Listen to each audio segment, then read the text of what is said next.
avaliação das provas obtidas com as delações de executivos da Odebrecht no processo. Herman Benjamin, relator do caso, e Gilmar Mendes, presidente do TSE, travam uma batalha a respeito deste ponto. Tanto a defesa de Dilma Rousseff quanto a de Michel Temer argumentam que os fatos relacionados com a construtora Odebrecht não deveriam estar no processo. O argumento deles é que a petição inicial da investigação da chapa, feita pelo PSDB e sua coligação em 2014, não citavam a empreiteira e foram adicionados no decorrer do processo. Benjamin já manifestou que seu voto é favorável à cassação da chapa. Já Gilmar Mendes, amigo do presidente Temer, Napoleão Nunes Maia, ministro no Supremo Tribunal de Justiça e citado na delação da gigante de carnes JBS, e Admar Gonzaga e Tarcísio Vieira, ambos representantes da advocacia e recém-efetivados no tribunal por indicação de Temer, dão indícios de votos pela não cassação. Somados, são 4 dos 7 ministros que estão julgando o caso. E na troca de farpas entre os ministros do Supremo Tribunal Federal, Mendes afirmou que o TSE caça mais mandatos do que a ditadura. Já Benjamin respondeu: ditaduras caçam quem defende a democracia. O TSE caça quem vai contra a democracia. Gilmar Mendes marcou sessões extras do TSE para sexta-feira e sábado. A análise é de que sua pressa indica que ele conta com uma vitória de Michel Temer.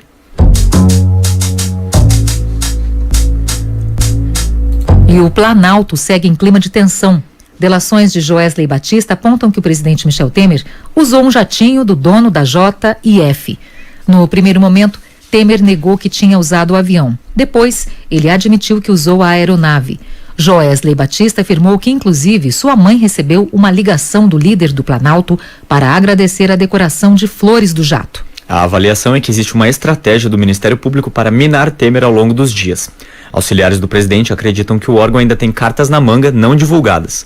Eles foram surpreendidos pelo episódio que revelou o uso do avião da JBS. O temor do presidente agora é sobre o impacto que este episódio pode ter sobre a decisão do Supremo Tribunal Federal a respeito das investigações contra ele e sobre a permanência de aliados na base de apoio ao governo no Congresso. O ambiente tenso nesta quarta-feira ficou expresso na proibição de que jornalistas circulassem pelo 4º andar do Palácio do Planalto, onde ficam os gabinetes dos ministros da Casa Civil, Secretaria de Governo e Secretaria-Geral. Em fevereiro, o governo havia restringido o acesso da imprensa a esta área, mas a regra não era seguida à risca desde então. UEL-FM Notícia. O noticiário internacional repercute o depoimento do ex-presidente do FBI, James Comey, no Senado americano. A investigação estuda possíveis conexões entre a campanha de Trump, a presidência e o governo russo. As informações no boletim da Rádio França Internacional, hoje com Adriana Brandão. Ex-diretor do FBI, James Comey, dá nesta quinta-feira um depoimento no Senado que pode comprometer Trump. Na véspera da audiência, em um documento vazado, Comey confirmou que foi pressionado pelo presidente americano a abandonar o inquérito sobre o envolvimento de um assessor próximo de Trump na ingerência russa durante a campanha eleitoral americana. O ex-diretor do FBI foi demitido pelo presidente em 9 de maio e deve contar aos integrantes da Comissão de Inteligência do Senado os motivos dessa demissão. Trump pediu em uma conversa na Casa Branca que Comey deixasse em paz o general Michael Flynn, que teve que renunciar do cargo de conselheiro de segurança nacional no início do ano por seu envolvimento no caso. Os democratas já pedem a abertura de um processo de impeachment contra Trump. O ministro da Fazenda do Brasil, Henrique Meirelles, continua em Paris nesta quinta-feira em busca de investimentos. Ele se encontra com empresários franceses e amanhã será recebido pelo ministro da Economia da França, Bruno Le Maire. O otimismo sobre a economia brasileira dominou o discurso do ministro da Fazenda na quarta-feira durante o Fórum da Organização para a Cooperação e Desenvolvimento Econômico, OCDE. Mas Meirelles evitou abordar a crise política que vive o país. A expansão de 1% do PIB no primeiro trimestre deste ano foi um dado martelado pelo ministro no primeiro dia do fórum. Para ele, este crescimento considerado robusto pode contribuir com o ingresso do Brasil na OCDE como país membro.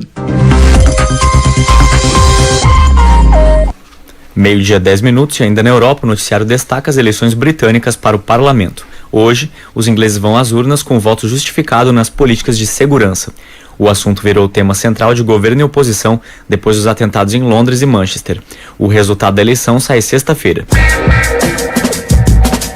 Você está ouvindo o UEL-FM Notícia. Notícias da Universidade, Londrina, Brasil e Mundo. O governo do estado apresentou proposições para dar soluções aos impasses com as universidades. Acordo com as IES prevê suspensão de bloqueio de recursos impostos ao UEL, UEM e UniOeste e agilidade na tramitação do projeto de lei que assegura o TID como regime de trabalho, desde que as instituições enviem dados para a inclusão no sistema RH Paraná.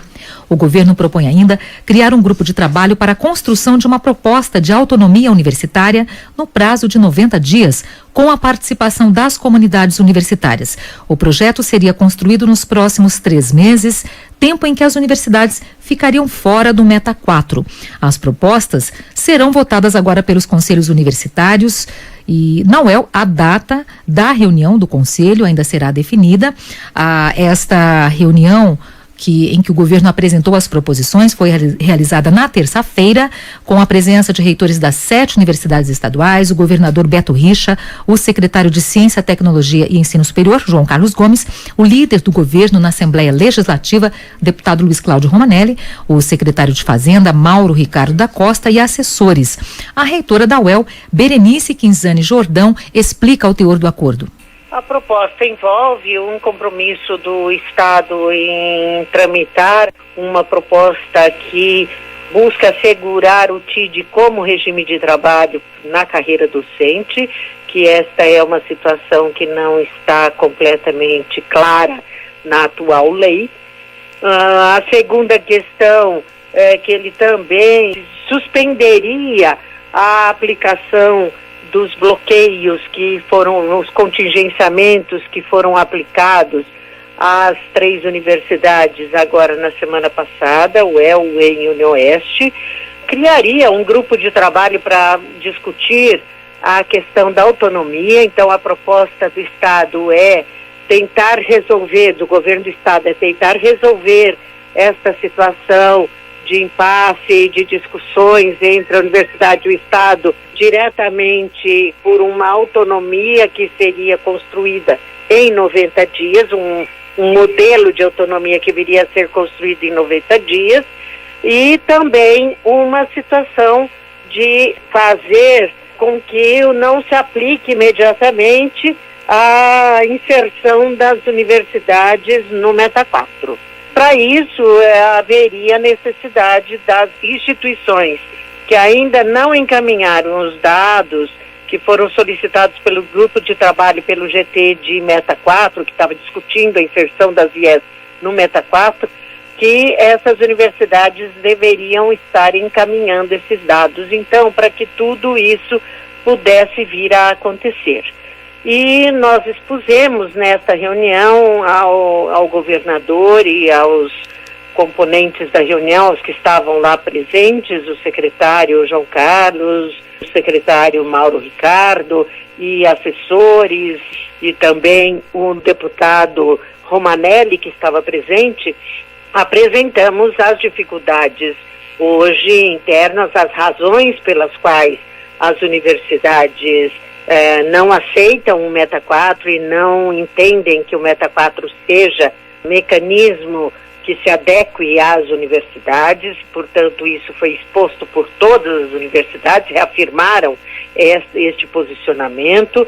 A maioria das universidades concorda que este caminho da autonomia é o caminho de estabelecer uma autonomia, implantar uma plena autonomia, é o caminho para dar solução definitiva à situação de crise que se estabelece entre o Estado e as universidades, mas não houve decisão sobre a questão de encaminhar ou não ainda, porque nós expusemos, cada universidade tomou essa decisão em momentos diferentes, ou ainda nem tomou essa decisão, e no caso da UEL, por exemplo, expusemos que essa é uma decisão tomada pelos nossos conselhos e as razões pelas quais foram tomadas essas decisões. Nós deveremos, então, rediscutir isso internamente para que possamos estar buscando o caminho da solução realmente do impasse.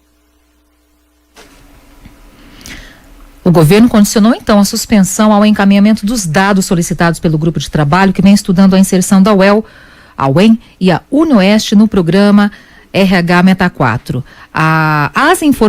Essas informações que o governo, então, solicita, se referem à estrutura de cargos e salários das instituições. A UEL, o UEM e a UniOeste, que não encaminharam totalmente os dados ainda. No caso da UEL, nós havíamos feito essa discussão no Conselho Universitário e voltarei a fazer essa discussão no Conselho Universitário diante dessas novas circunstâncias e dessa nova perspectiva.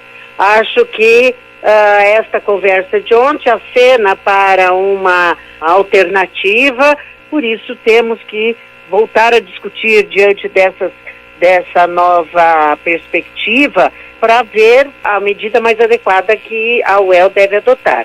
Cada uma das instituições tomará a sua decisão frente a esta proposta feita pelo governo do Estado. Logicamente, pode-se chegar a conclusões diferentes e aí se discutiria, inclusive, como cada uma sabe como terá que apresentar isso, mas algumas universidades já encaminharam esses dados, mas mesmo tendo encaminhado, se posicionaram na reunião de que não concordam, não se adequariam ao Meta 4 e, portanto, as que estão também expressaram o seu desejo em estar fora do Meta 4. Então, esta é uma questão que ainda terá que ser bastante discutida internamente em cada instituição e aí veremos que desdobramento isso terá. A reitora da UEL, Berenice Quinzani Jordão. A reportagem da UEL FM conversou também com o secretário de Ciência, Tecnologia e Ensino Superior, João Carlos Gomes. Todos chegamos à conclusão ali que o que nós queremos é exatamente resolver esse impasse. E, por exemplo, uma grande preocupação da comunidade universitária, dos professores que têm acompanhado isso, reuniões permanentes com reitores, reuniões com sindicatos, reuniões no próprio Tribunal de Contas, no Paraná Providência, é a questão do regime de trabalho TIP.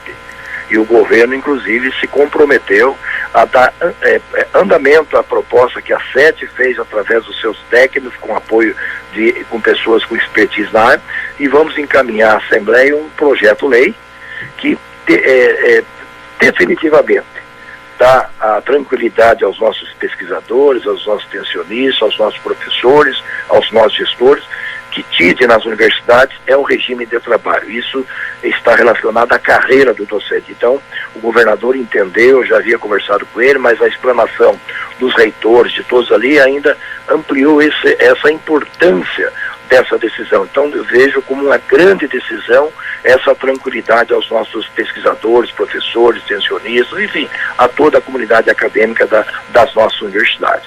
Com relação também à autonomia que vem sendo colocada, em questão de programa de folha de pagamento, Meta 4, recurso de custeio, investimento, o governo entendeu que a universidade sim tem que ter uma autonomia, mas uma autonomia plena. Existem experiências no Brasil, como São Paulo, como Goiás, como Santa Catarina, como Paraíba, cada um, inclusive, com a sua característica. E talvez nenhum modelo sirva exatamente para o modelo do Paraná. Mas o governador determinou ao governo e propôs aos reitores que nós implementasse imediatamente uma comissão, coordenada pela SET, para que a gente pudesse, num prazo aí de 90 dias, se necessário ampliar esse prazo, é claro, para que a gente discuta um modelo ideal para a autonomia das universidades estaduais do Paraná. Para que a gente não volte a ter, em outros momentos, discussões que poderiam estar dentro das próprias universidades. Então, o governo mostrou, com isso, o seu compromisso de respeitar as universidades e dar exatamente uma autonomia plena para as universidades. Vamos discutir os modelos que existem no país. Na verdade, a forma que está hoje, infelizmente, acaba havendo confusão na interpretação da autonomia. Mas eu acredito que com essa proposta do governo, os reitores levarão as suas instituições, e eu que já fui reitor por 3 gestões de uma das nossas universidades, entendo que a autonomia plena é o ideal para o desenvolvimento, para o crescimento e para manter a qualidade das nossas universidades. Vale aqui esclarecer ainda que o Meta 4 é um sistema operacional de acompanhamento e controle do quadro de pessoal que desde 2012 vem sendo implantado nos órgãos da administração estadual do Paraná. Bom, e de acordo com a reitora Berenice Quinzani Jordão, a instalação do sistema ameaçaria a autonomia das universidades. É importante frisar também que hoje, das 7 universidades estaduais, a UEMP e a Unespar estão inseridas no Meta 4 porque são universidades mais jovens e já nasceram com o sistema. As demais não estão dentro do sistema porque não houve um consenso verbal com os reitores. E fez parte também do acordo firmado na greve de 2015 que as instituições estariam fora do Meta 4, acordo firmado com o governo Beto Richa. É isso aí, 12h22 agora.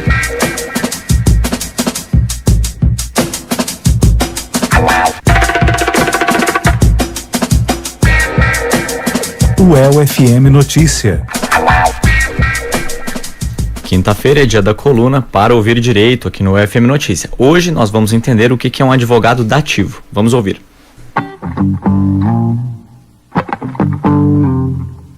Para Ouvir Direito.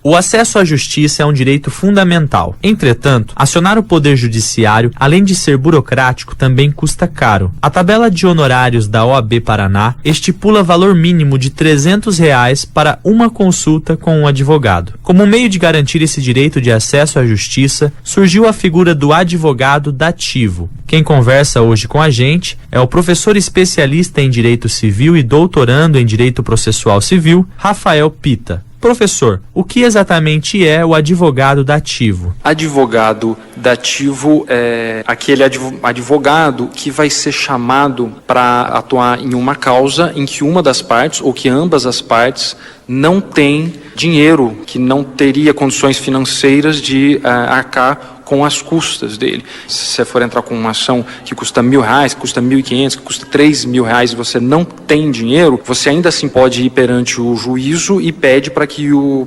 juiz te passe o nome de algum advogado que vai te fazer essa defesa, que vai te representar, e você não vai precisar pagar custas. Ele já vai ter essas custas arcadas pelo próprio Estado. Quem tem direito a um advogado dativo? Qualquer pessoa que não tenha renda. Mas como é que isso é feito? Como é que se sabe se eu tenho ou não renda? Caso eu diga que eu não tenho renda, a lei diz que isso basta. Agora, caso o próprio juiz tenha dúvidas se eu teria dinheiro e estou dizendo que não tenho, pode ser que ele diga assim, então prove que você não tem renda. E aí você vai ter que provar que você não tem emprego, ou que você ganha X, o que você ganha você já gasta com outras coisas, você tem um filho, etc. E que não te sobra dinheiro para que você possa, enfim, pagar as custas que esse acesso te dá. Professor, eu tenho direito a um advogado dativo em qualquer tipo de processo? Sim, todos os tipos. Basta que você tenha provas de que você não tem renda para, enfim, pagar alguém para que ele faça a sua defesa técnica. Qualquer que seja a área, seja na área criminal, seja na área civil. Em 1897, surgiu no Brasil uma lei que organizou pela primeira vez a assistência judiciária pública, que permitiu aos mais pobres o acesso à justiça, seja para acusar ou para se defender. No ano passado, um advogado de São Paulo foi condenado a prestar serviço de advocacia dativa em um mínimo de 90 processos como pena de serviço comunitário. Como devo proceder para conseguir um advogado dativo? Alguns estados, eles têm o que a gente chama de defensoria pública, que é o órgão criado para que essas pessoas tenham esse acesso. Quem não tem advogado, em tese, teria esse órgão para ir atrás. Hein? Mas aqui, por exemplo, nós temos poucos membros desse órgão, 3 ou 4 defensores aqui na cidade, para dar conta de milhares de ações, enfim, pessoas que não têm como pagar. Então, acaba tendo que a própria ordem dos advogados também entrar com essa sua função, que está na lei também, que ela teria que deixar com que os seus membros também atuassem nos casos em que algumas pessoas não têm como pagar. Mas quem arca aí com esse valor vai ser o Estado, porque quem teria que pagar seria o Estado. Como ele não criou esse órgão, ou como esse órgão não vai dar conta, então ele vai ter que pagar para esse advogado, e aí quem vai dizer quanto é que ele vai ganhar vai ser o próprio juiz dentro da ação. Como os advogados são nomeados para atuarem nos casos? Na prática, todas as varas deixam uma lista para que os próprios advogados deixem o seu nome, caso eles tenham tempo ou caso eles queiram atuar nessa situação. Caso eles não tenham essa lista, caso nenhuma pessoa esteja disposta a atuar, quem vai ter que entrar em ação aí seria a própria ordem dos advogados, que aí vai ter que nomear um advogado e vai pedir para que ele atue naquele caso. O advogado que foi nomeado, ele pode se recusar a atuar naquele caso? Sim, ele pode se recusar, mas ele teria que dar alguma razão para se recusar. Seja porque aquela causa não é bem a área que ele atua, ou porque ele não tem tempo agora para fazer isso, porque ele está em viagem, ou porque aquele caso seria contra sua ética ou contra a sua forma de ver a vida, etc. A ética do próprio advogado, pelo nosso código de ética, diz que ele teria que aceitar o caso. Então, salvo se ele der alguma dessas razões, ele não tem por que dizer não para um caso em que ele tenha sido nomeado. Para ouvir direito.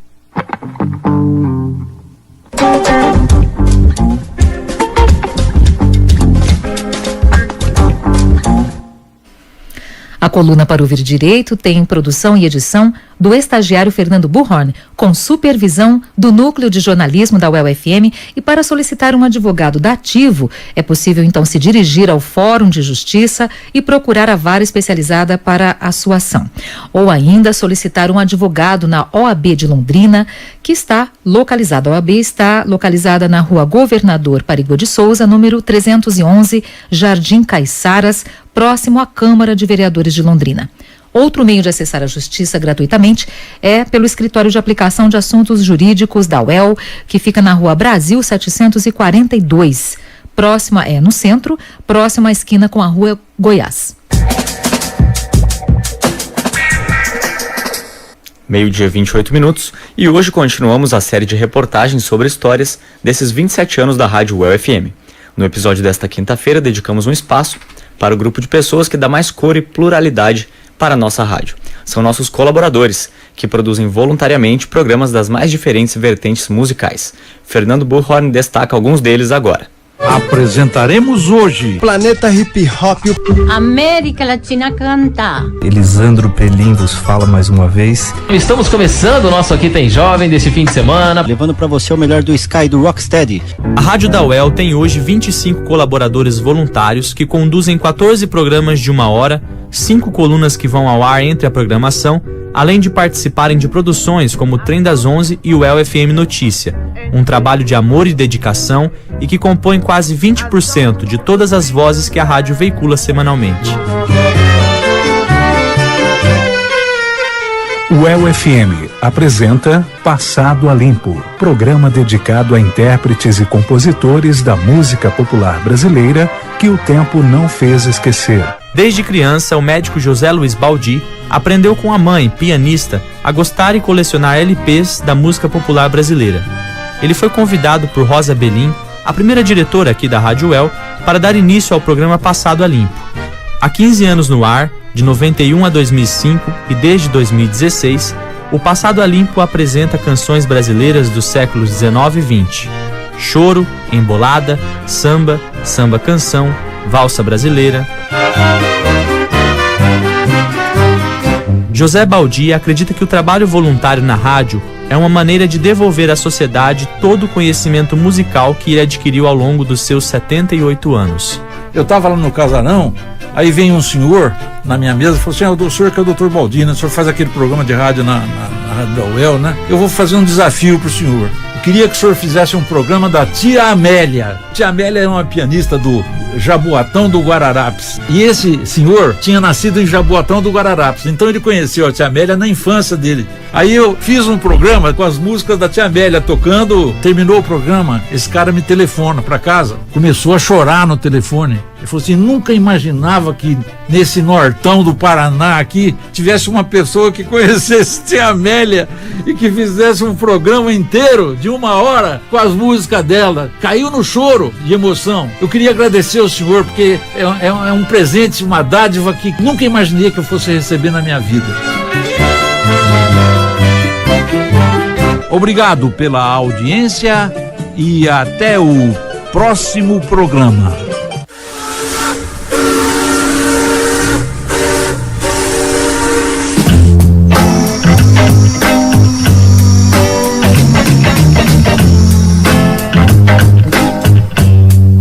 Trem das 11.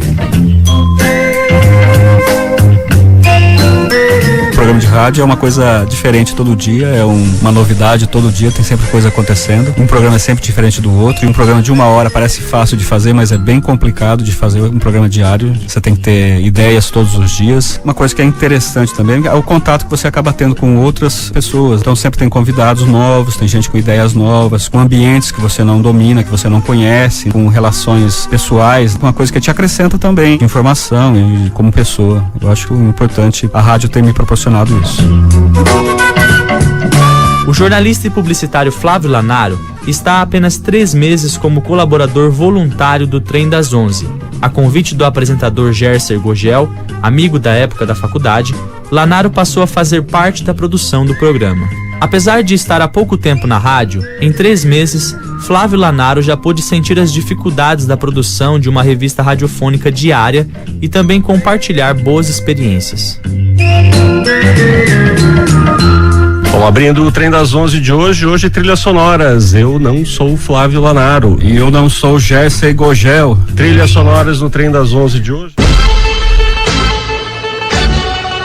A Rádio UEL FM apresenta Planeta Hip Hop, o programa da cultura urbana de Londrina. Leandro Palmeira é produtor cultural e há 2 anos apresenta o programa Planeta Hip Hop, que traz para a rádio a música urbana contemporânea, rap nacional, internacional e black music.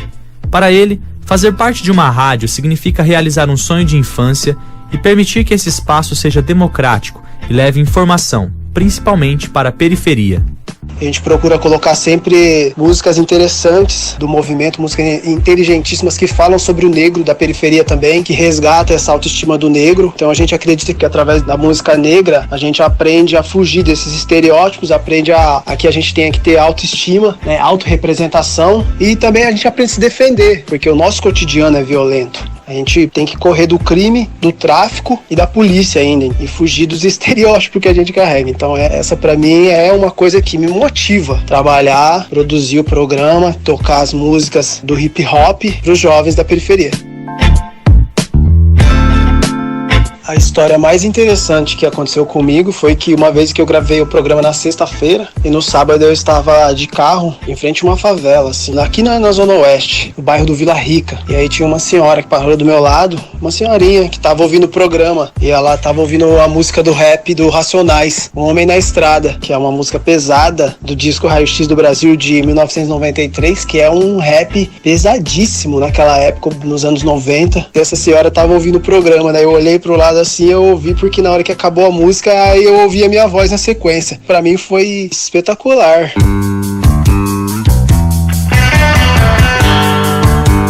Colaboração. Colaboração de múltiplas vozes, ideias e esforços, e que, num objetivo único, fazem da nossa rádio um espaço de pessoas, feito para pessoas.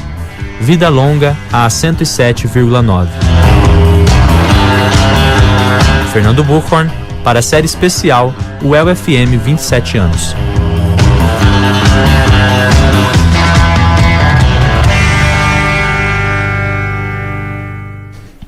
A série UEL FM 27 anos é uma produção do núcleo de jornalismo aqui da rádio, com Fernando Buchhorn, Gabriela Mendes, Heron Eloy e Vitor Dias. Na reportagem de amanhã, nós fechamos a nossa série falando sobre o difícil ano de 2016, quando ficamos fora do ar por 3 meses por conta de um raio que queimou nossos equipamentos. Falaremos também dos resultados que tivemos com a campanha de financiamento coletivo da rádio. UEL FM Notícia. E continua hoje a iniciativa do Departamento de Design aqui da UEL de estampar camisetas com a hashtag da campanha Força UEL. Para participar é preciso levar uma camiseta lisa e de qualquer cor. Os interessados deverão informar nome, curso e ano, além da contribuição facultativa para a compra de novas tintas. A iniciativa está na sala 666 do Departamento de Design, aqui do SECA, perto da Biblioteca Setorial, até 5h30 da tarde. Outra iniciativa da campanha Força UEL é um cortejo que sairá amanhã, a partir das 9 horas da manhã, da Praça do SECA, Centro de Educação, Comunicação e Artes, aqui no campus, e seguirá pelo campus universitário. Esta decisão deste evento e outras iniciativas em protesto às últimas ações do governo estadual contra as universidades foi deliberada no dia 6 de junho em reunião aberta do Conselho de Centro, que representa categorias de estudantes, docentes e funcionários. No Facebook, o evento organizado está com o nome, você pode encontrar o evento no Facebook com o seguinte nome: Cortejo hashtag Força UEL. É isso mesmo, Cortejo hashtag Força UEL. E logo mais, às 2h30 da tarde, será realizado o 6º Seminário Internacional de Práticas Religiosas no Mundo Contemporâneo. A conferência tem como objetivo debater a diversidade de manifestações religiosas. Os encontros serão nas salas do Centro de Estudos Sociais Aplicados, o CESA, aqui mesmo no campus da UEL. Mais informações em www.uel.br/laboratórios/religiosidade.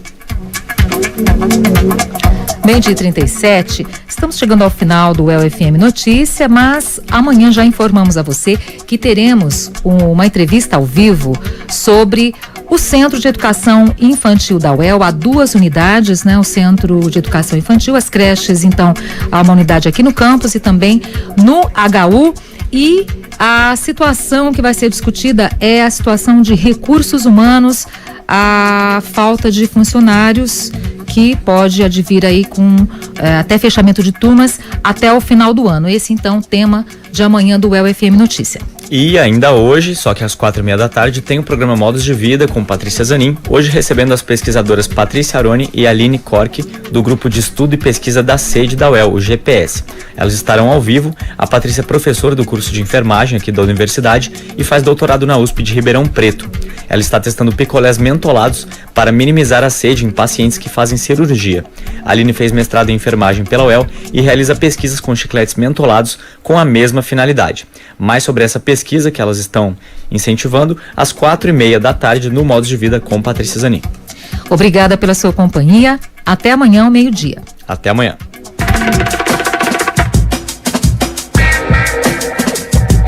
UEL FM Notícia.